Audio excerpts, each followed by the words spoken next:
ಅದಕ್ಕೆ ಅವರೇ ನಾನು ಹೇಳೋ ನಿಜ ನಿಮ್ಮ ಮನ್ಸಿಗೆ ನೋವು ಕೊಟ್ಟರು ಕೂಡ ಗೊತ್ತಿದ್ದು ನಿಜ ಮುಚ್ಚಿಡೋದು ಸರಿಯಲ್ಲ ಅನಿಸ್ತು. ಏನಾ ನಿಜ? ಹೊಸ ಜೋಡಿ ಸಂಸಾರ ಚೆನ್ನಾಗಿರ್ಬೇಕಂತ, ವಂಶಾಭಿವೃದ್ಧಿ ಆಗ್ಬೇಕಂತ ನೀವು ಶೋಭನಕ್ಕೆ ಮುಹೂರ್ತ ಇಡ್ಸಿದ್ರಿ. ಆದರೆ ಅವರಿಬ್ಬರ ಮಧ್ಯೆ ಪ್ರಸ್ಥಾನ ನಡೆದಿಲ್ಲ.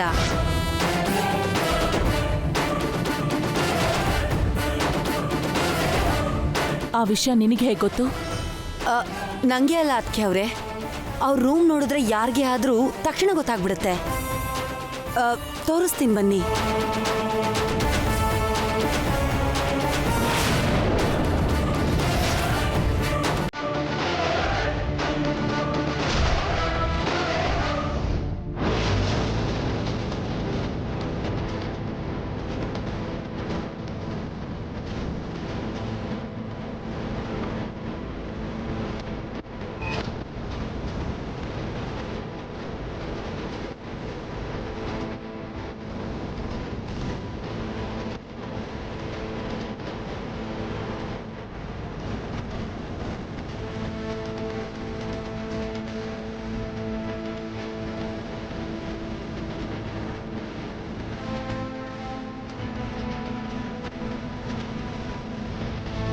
ಅದಕ್ಕೆ ಅವರೇ, ಹೊಸ ಸೊಸೆನೇ ಏನೋ ರಾದ್ಧಾಂತ ಮಾಡಿರ್ತಾಳೆ.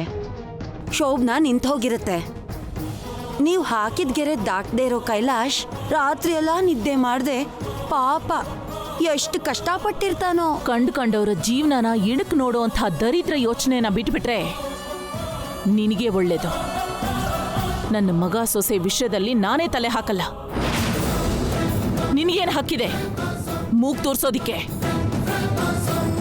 ಇನ್ನೊಂದು ಸಲ ಹೀಗೇನಾದ್ರೂ ನಡ್ಕೊಂಡ್ರೆ ನಾನ್ ಸುಮ್ನಿರಲ್ಲ, ನೆನಪಿಟ್ಕೋ. ಕ್ಷಮಿಸ್ಬಿಡಿ ಅದಕ್ಕೆ ಅವರೇ, ತಪ್ಪನ್ ಸರಿ ಮಾಡ್ಬೇಕಂತ ಹೇಳಿದ್ನೆ ಹೊರತು ಬೇರೆ ಉದ್ದೇಶ ಇಲ್ಲ.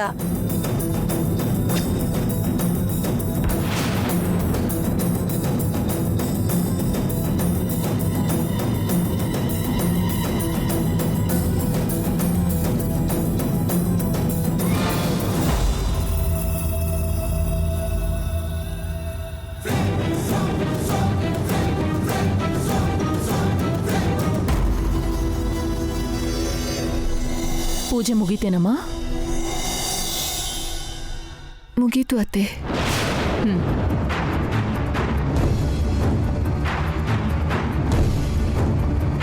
ನನ್ನ ಜೊತೆ ಬಾ.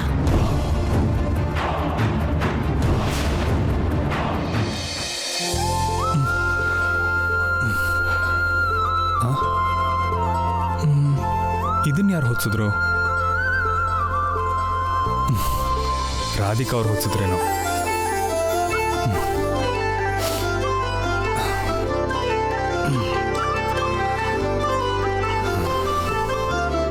ಅಯ್ಯೋ 9 ಗಂಟೆ ಆಯ್ತಾ?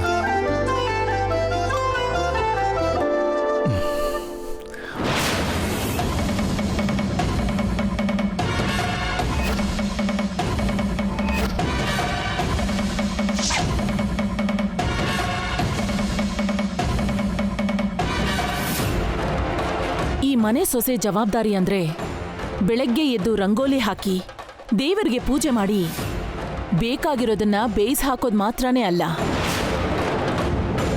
ನನ್ನಿಂದ ಏನಾದರೂ ತಪ್ಪಾಗಿದೆಯಾ ಹೇಳಿ ಅತ್ತೆ? ರಾತ್ರಿ ನಿಮ್ಮ ಕಾರ್ಯ ನಡೀತಾ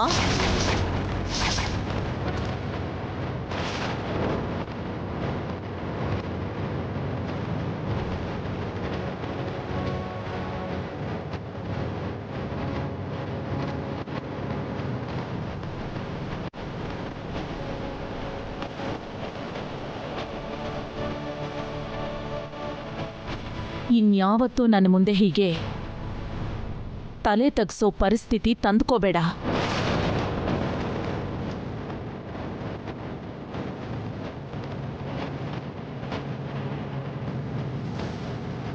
ಹೆಂಡತಿ ಅಂದ್ರೆ ಕಾರ್ಯೇಶು ದಾಸಿ, ಕರಣೇಶು ಮಂತ್ರಿ, ಭೋಜ್ಯೇಶು ಮಾತಾ ಮಾತ್ರನೇ ಅಲ್ಲ,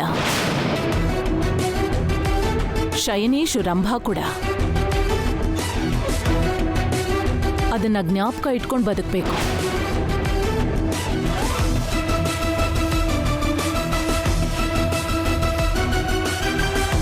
ಕುಟುಂಬದ ಗೌರವ ಮಾತ್ರ ಅಲ್ಲ, ವಂಶಾಭಿವೃದ್ಧಿ ವಿಷಯದಲ್ಲಿ ನಿರ್ಲಕ್ಷ್ಯ ಮಾಡಿದ್ರೆ ನಾನ್ ಖಂಡಿತ ಸಹಿಸಲ್ಲ.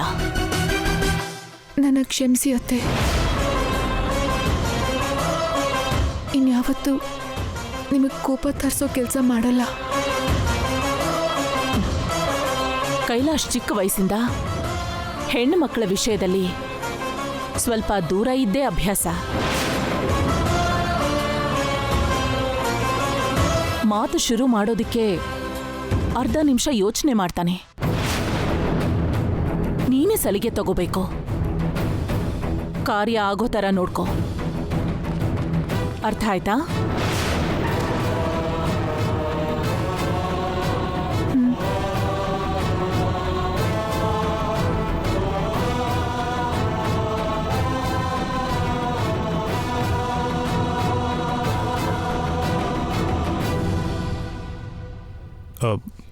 ಸಾರಿ ರಾಧಿಕಾ ಅವರೇ.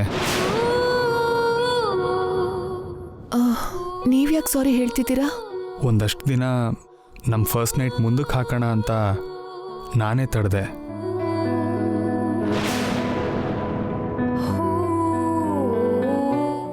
ನಾನು ಮಾಡಿದ ತಪ್ಪಿಗೆ ಅಮ್ಮನ ಹತ್ರ ನೀವು ಬಯಸ್ಕೊಂಡ್ರಲ್ಲ. ಅತ್ತೆ ಹಾಗಂದಿದ್ದಕ್ಕೆ ನನಗೇನು ಬೇಜಾರಾಗಲಿಲ್ಲ. ದೊಡ್ಡೋರು ಅಂದಮೇಲೆ ಮಕ್ಕಳ ವಿಷಯದಲ್ಲಿ ಅವ್ರಿಗಿರೋ ಚಿಂತೆ ಆತಂಕ ಇದ್ದೇ ಇರತ್ತೆ. ಅವ್ರ ಅಭಿಪ್ರಾಯಕ್ಕೆ ನಾನು ಯಾವಾಗಲೂ ಗೌರವ ಕೊಡ್ತೀನಿ. ಇನ್ನೊಂದು ಸಲ ನೀವು ಬಯಸ್ಕೊಳ್ದಿರೋ ಥರ ನಾವಿಬ್ಬರು ನಡ್ಕೊಳ್ಳೋಣ, ಸರಿನಾ? ನೀವು ಫ್ರೆಶ್ ಆಗಿ ಬನ್ನಿ, ನಾನು ಕಾಫಿ ತರ್ತೀನಿ. ಸರಿ. ನೋಡ್ದ್ಯಾ ಅಮ್ಮ, ಆಗ್ಬೇಕಿರೋ ಕಾರ್ಯ ಅರ್ಧದಲ್ಲೇ ನಿಂತ ಹಾಗೆ ರಾತ್ರಿ ಇವ್ರ ಕಾರ್ಯ ನಡೆದಿಲ್ಲ. ಯಾವತ್ತೂ ನಡೆಯೋ ಥರನೂ ಇಲ್ಲ. ಆ ಶೋಭನ ನಡೆಯೋಕೆ ಮುಂಚೆನೆ ರಾಧಿಕಾನ ಅತ್ತೆ ತನ್ನ ಕೈಯಾರೆ ಮನೆಯಿಂದ ಆಚೆ ಹಾಕಿದ್ರೆ ಬಾವ ನನ್ನ ಗಂಡ ಆಗೋ ದಾರಿ ಸುಲಭ ಆಗುತ್ತಲ್ವಾ? ನಿಮ್ಮತ್ತೆ ಸೊಸೆ ಮೇಲೆ ತುಂಬಾ ನಂಬಿಕೆ ಇಟ್ಕೊಂಡಿದ್ದಾಳೆ. ಮೊದಲು ಆ ನಂಬಿಕೆಗೆ ಪೆಟ್ಟು ಕೊಡೋ ಅವಕಾಶ ನಮಗ್ ಸಿಗ್ಬೇಕು. ಆದ್ರಿಂದ ಬೇಕಾದ ಆಧಾರ ಸಂಪಾದಿಸೋದಕ್ಕೆ ರಾಧಿಕಾ ಮೇಲೆ ನಾವ್ ಯಾವಾಗ್ಲೂ ಒಂದು ಕಣ್ಣಿಟ್ಟಿರ್ಬೇಕು. ಬರೀ ಒಂದು ಕಣ್ಣು ಯಾಕಮ್ಮ, ನಿಂದು ನಂದು ಅಪ್ಪಂದು ಸೇರಿ 6 ಕಣ್ಣಿಟ್ಟಿರೋಣ.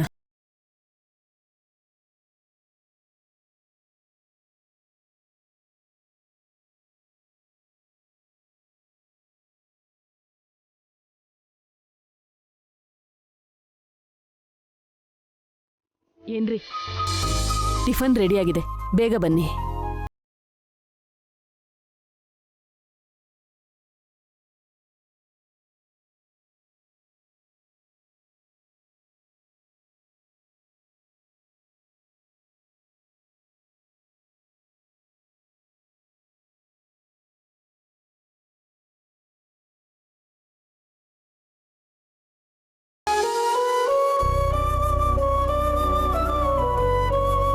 ಯಾಕ್ರಿ ಕಣ್ಣೀರ್ ಹಾಕ್ತಿದ್ದೀರಾ? ಮನಸ್ಸು ತುಂಬ ಇರೋ ನೆನಪುಗಳು ಕಣ್ಣೀರ್ ರೂಪದಲ್ಲಿ ಆಚೆ ಬರ್ತಿವೆ. ಈಗ ಹೇಳಿದ್ರೆ ಹೇಗ್ರಿ?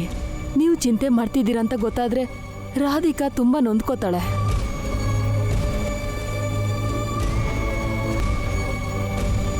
ಪ್ರಿಯನಾದ್ರೂ ಇದ್ರೆ ನಿಮಗ್ ಸಮಾಧಾನ ಆಗುತ್ತೆ ಅಂತ ಅವಳನ್ನ ಬಾ ಅಂದ್ರೆ ಇನ್ನೂ 4 ದಿನ ರಾಧಿಕನ್ ಬಿಟ್ಟು ಬರೋದೇ ಇಲ್ಲ ಅಂತ ಹೇಳ್ತಿದ್ದಾಳೆ. ಇರ್ಲಿ ಬಿಡು ಸುಜಾತ, ಎಷ್ಟೇ ಆದರೂ ಒಟ್ಟಿಗೆ ಬೆಳೆದವರು.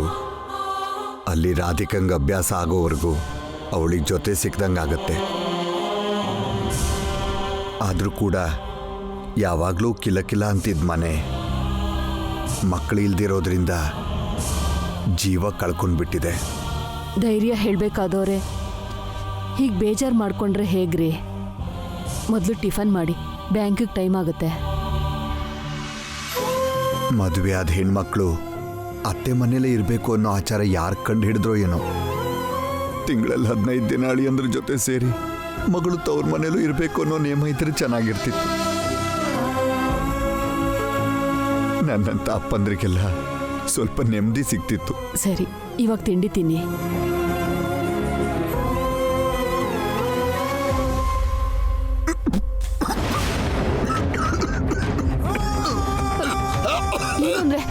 ಏನಾಯ್ತು?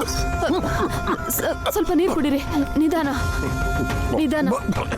ಅಯ್ಯೋ ಅಯ್ಯೋ, ಇರಿ, ಮಾತ್ರೆ ತಗೊಂಡ್ ಬರ್ತೀನಿ.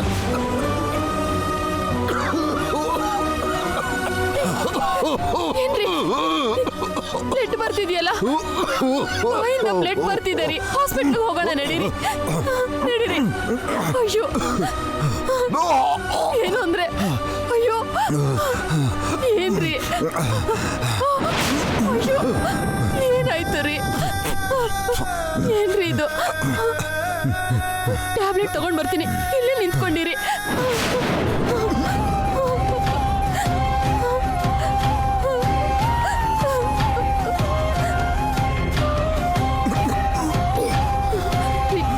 ಏನ್ರಿ, ಈ ಟ್ಯಾಬ್ಲೆಟ್ ತಗೊಳ್ಳಿ.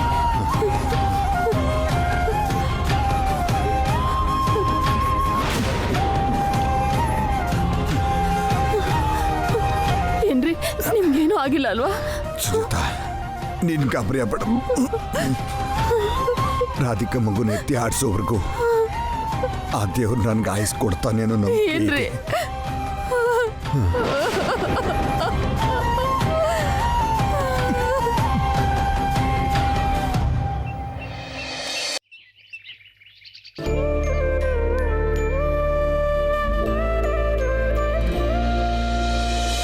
ಕೈಲಾಶ್ ಅವ್ರು ಎಲ್ಲಿದ್ದಾರೆ? ಅತ್ತೆಯವರು ಅವ್ರನ್ನ ಟಿಫಿನ್ಗೆ ಕರಿ ಅಂತ ಹೇಳಿದ್ರು.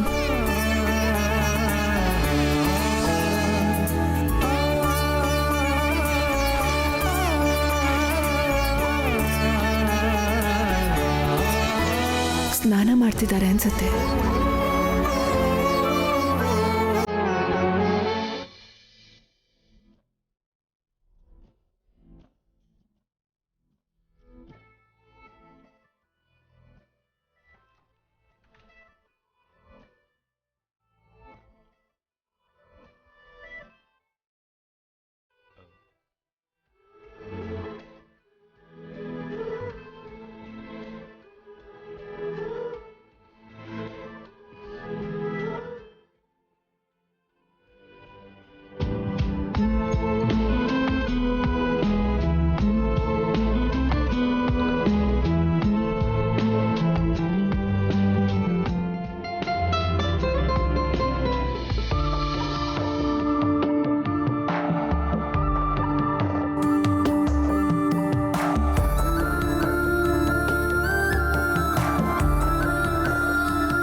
ಇವಾಗ ನಾನು ಟವಲ್ ಸುತ್ಕೊಂಡು ರಾಧಿಕಾ ಅವ್ರ ಎದುರುಗಡೆ ಹೋದರೆ ಅವರು ಮುಜುಗರ ಪಡ್ತಾರೆ. ಅವ್ರು ಆಚೆ ಹೋದ್ಮೇಲೆ ನಾನು ಹೋಗಿ ರೆಡಿ ಆದರೆ ಬೆಟರು. ಅವ್ರಿಗೆ ಯಾವ ಕಲರ್ ಇಷ್ಟನೂ ಗೊತ್ತಿಲ್ಲ, ಆದರೆ ಈ ಕಲರ್ ಅವ್ರಿಗೆ ಚೆನ್ನಾಗಿ ಒಪ್ಪತ್ತೆ.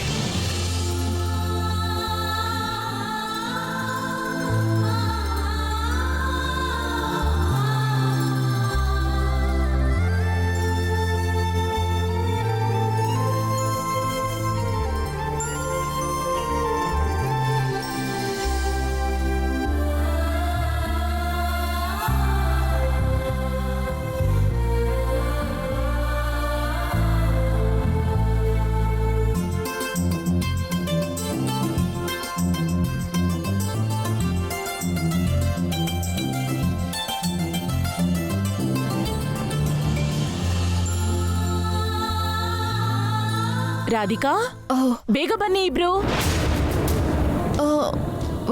ಬರ್ತಿದ್ದೀವತ್ತೆ. ಇವ್ರಿನ್ನೂ ಸ್ನಾನ ಮುಗಿಸಿಲ್ವಲ್ಲ? ಒಟ್ಟಿಗೆ ಹೋಗ್ತಿದ್ರೆ ಗಂಡನ ಜೊತೆ ಯಾಕೆ ಬರಲಿಲ್ಲ ಅಂತ ಅದಕ್ಕೂ ಏನಾದರೂ ಅಂತಾರೇನೋ. ಅಬ್ಬಾ, ಅಮ್ಮ ಕರಿತಿದ್ದಾರೆ ಅಂದರೆ ರಾಧಿಕಾ ಹೊರಟೋಗಿರ್ತಾರೆ. ಹೋಗೋಣ.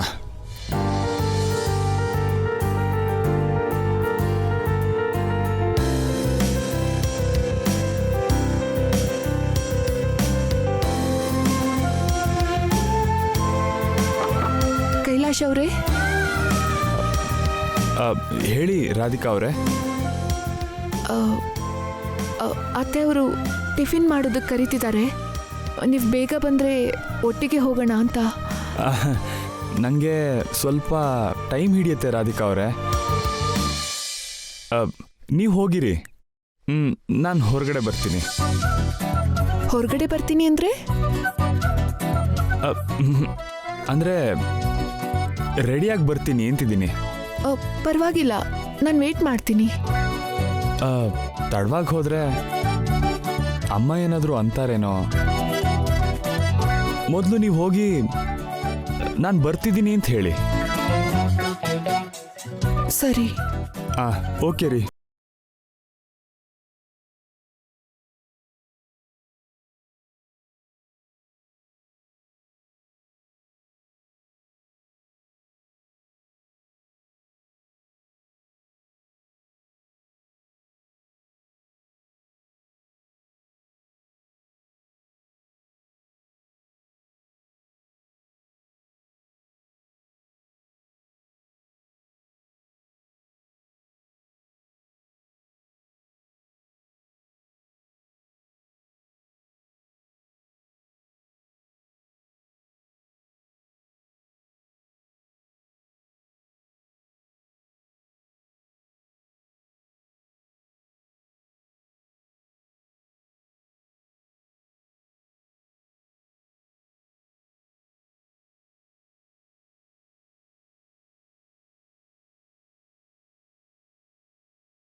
ಸಾರಿ. ಸರಿ, ಬೇಗ ಬನ್ನಿ. ಹಾಂ ರಾಧಿಕಾ ಅವರೇ, ಅದು ನಿಮ್ಮ ಬಟ್ಟೆಗಳನ್ನ ಸೆಪ್ರೇಟಾಗಿ ಯಾಕಿಟ್ಟಿದ್ದೀರಾ?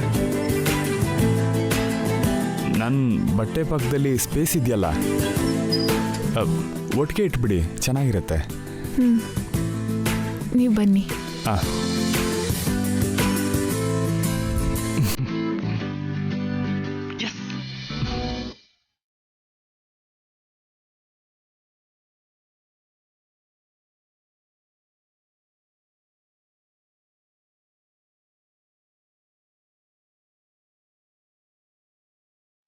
ಗುಡ್ ಮಾರ್ನಿಂಗ್ ಅಮ್ಮ. ಗುಡ್ ಮಾರ್ನಿಂಗ್ ಪುಟ.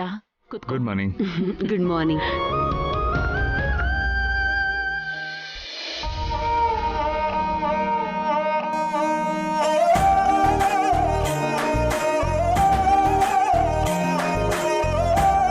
ಗುಡ್ ಮಾರ್ನಿಂಗ್ ಸಾಹೇಬ್ರೆ. Good morning. ರಾತ್ರಿ ನನ್ನ ತರ್ಲೆಯಿಂದ ತೊಂದರೆ ಆಗಿದ್ರೆ ರಿಯಲಿ ಸಾರಿ. It's okay. ತಮಾಷೆಗೆ ಅಂತ ಮಾಡಿದಾಗ ಸಾರಿ ಹೇಳೋ ಅವಶ್ಯಕತೆ ಇಲ್ಲ. It's okay.